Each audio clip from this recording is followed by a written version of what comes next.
Have you ever noticed how the people who talk the most about freedom often seem to be the most trapped? Trapped by schedules they don't control, trapped by payments they barely understand, trapped by the quiet anxiety that arrives every time the world grows silent. And then, there are others, quiet ones, unannounced, almost invisible. They don't post about their victories. They don't compete in the comments. They don't sell you a dream. Yet somehow, while the rest of the world is running in circles, they are walking, slowly, steadily, toward a life of choice. This is the paradox of financial freedom. The less you chase it, the closer it comes. The quieter you become, the richer you grow. The less you try to prove, the more powerful your position becomes. Tonight, let these reflections play in the background of your mind. Let them move like a slow river through old beliefs, old habits, old stories you were told about money. For centuries, humanity has pursued the same idea under different names: fortune, prosperity, wealth, abundance, freedom. Kings searched for it through conquest. Merchants searched for it through trade. Workers searched for it through labor. Modern minds search for it through hustle, influence, and internet noise. Yet the paradox remains unchanged. The harder people run toward money, the farther it seems to move. It becomes a mirage on the horizon. A constant, almost, a dream, just one raise, one deal, one lucky moment away. Society sold us a beautifully packaged formula: go to school, get good grades, get a job, work for 40 years, retire, be free. But freedom delayed is not freedom, it is a trade. Time exchanged for the possibility of peace later, not now. And so a question must be asked, gently, without judgment. If money was truly the source of freedom, why do so many wealthy people still feel trapped? Why, in the tallest buildings and most expensive cities, do people feel the most suffocated? It is because the world misunderstood freedom. And when humanity misunderstands something, it builds entire systems around the error. Financial freedom is not about the number in your account. It never was. It is about the relationship you have with time, with desire, with fear, with yourself. The paradox is simple and deeply uncomfortable for the modern mind. To be financially free, you must first stop trying to look rich. To be wealthy, you must first detach from the need to be seen.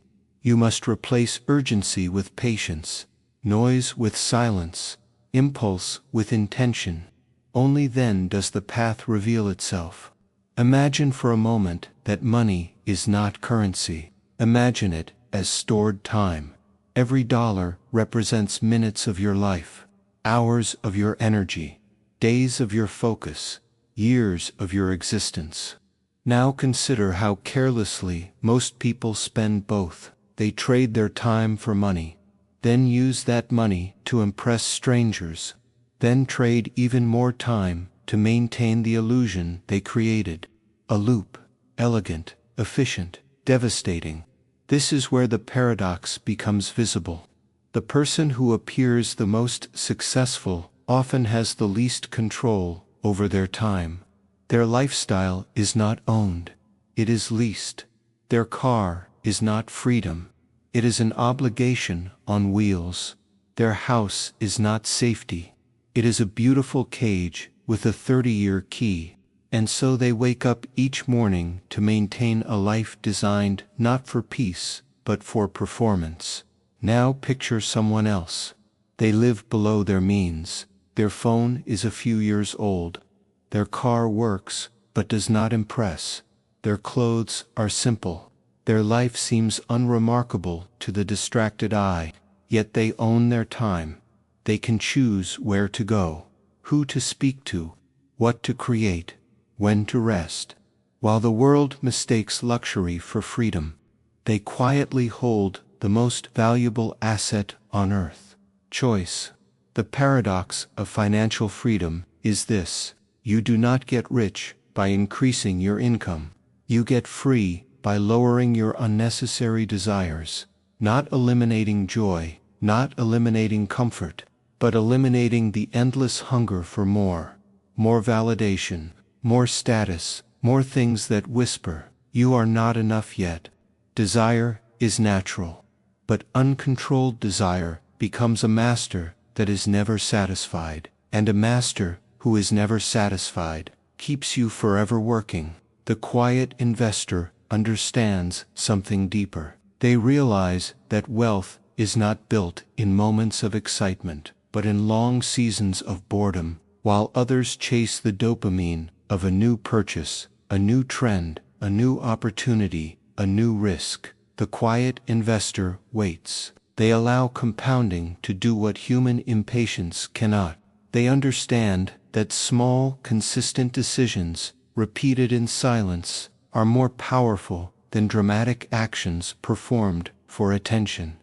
The world sees nothing at first, but underground, something is growing, roots forming, foundations strengthening, systems aligning. Like a tree in winter, it may look still, almost dead, but inside, life is moving with precision. This is the same with quiet wealth. It is not announced, it is accumulated. Another piece of the paradox: the moment you stop needing money to prove your worth, is the moment money stops controlling your life. When ego steps back, clarity steps forward. Ego wants applause. Ego wants comparison. Ego wants to be ahead. But freedom has no audience. Freedom does not care who is ahead or behind.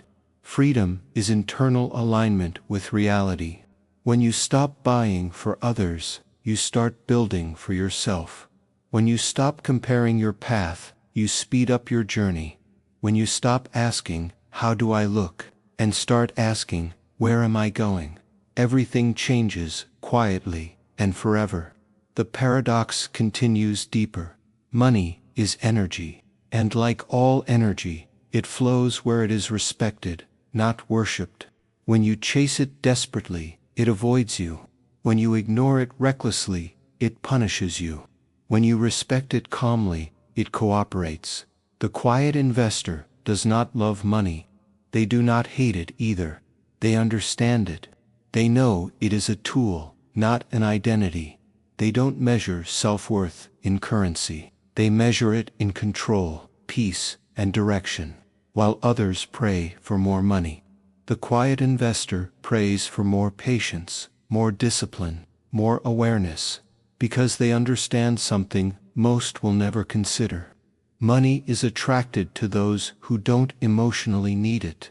Why? Because emotional need creates bad decisions, bad timing, forced urgency, fearful moves, reckless risks. Detachment creates clarity, and clarity is profitable.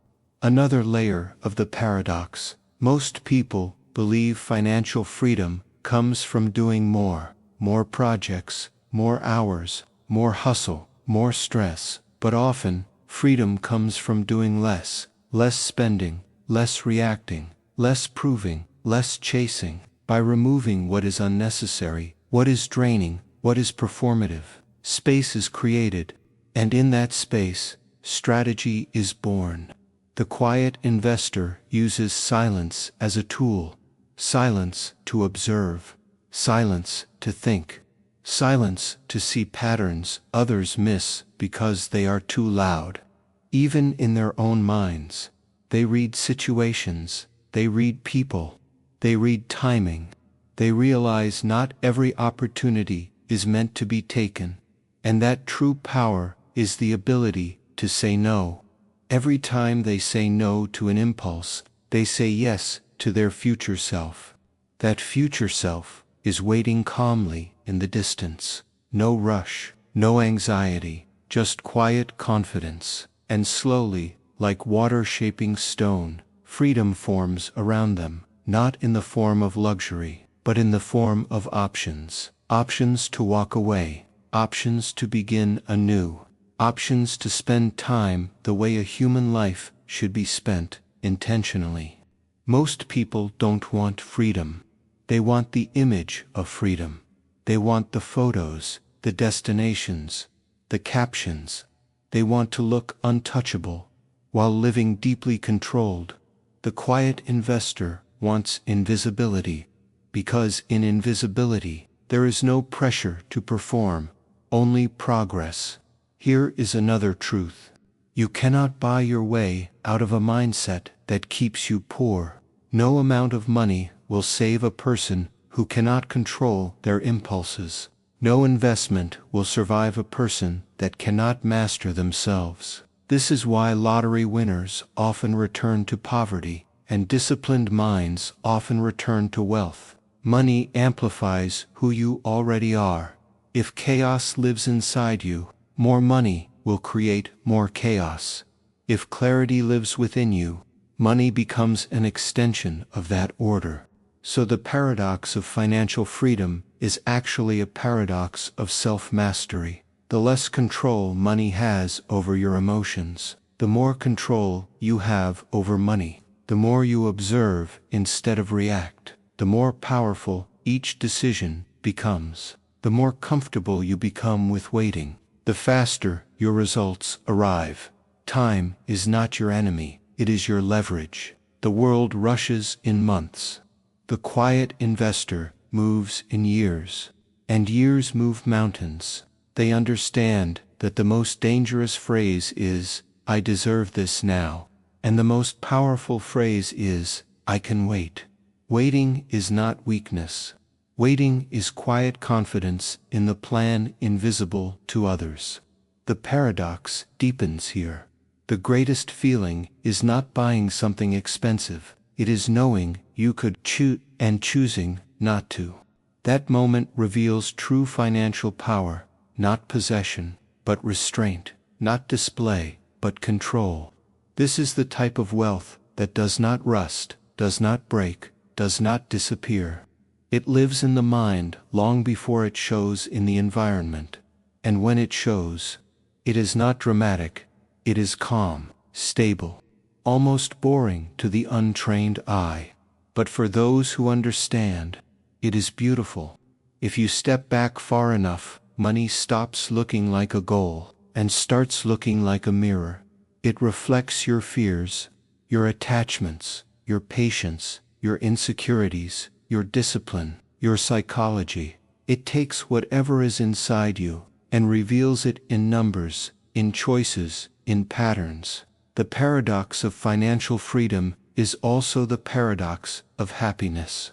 People believe happiness arrives when they finally have enough. But there is always a new benchmark, a new comparison, a new standard created by someone richer, louder, faster. So the finish line moves, and the running never stops. But the quiet investor exits the race entirely. They understand that real freedom is not being ahead. It is refusing to participate in a game designed to make everyone feel behind. They measure their wealth differently. In mornings without anxiety. In meals without distraction. In nights of rest. In conversations without agenda. They see that time, presence, peace are the only true luxuries on earth.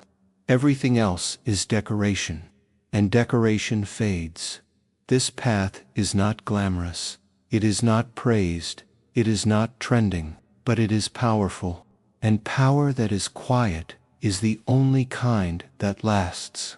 Financial freedom is not a destination, it is a way of thinking. A gentle rebellion against a loud world, a decision to value enough. Instead of endlessly chasing more, the paradox remains. In letting go, you gain. In slowing down, you arrive. In silence, you are finally heard by yourself. So as the world scrolls, shouts, and seeks approval, remember this: the richest people are not always the ones with the most, but the ones who need the least, and control their time the most. Freedom does not appear in flashy moments. It reveals itself in quiet afternoons, in simple choices, in the peace of knowing you are no longer running. You are walking deliberately on your own path, at your own speed, toward a life that belongs to you.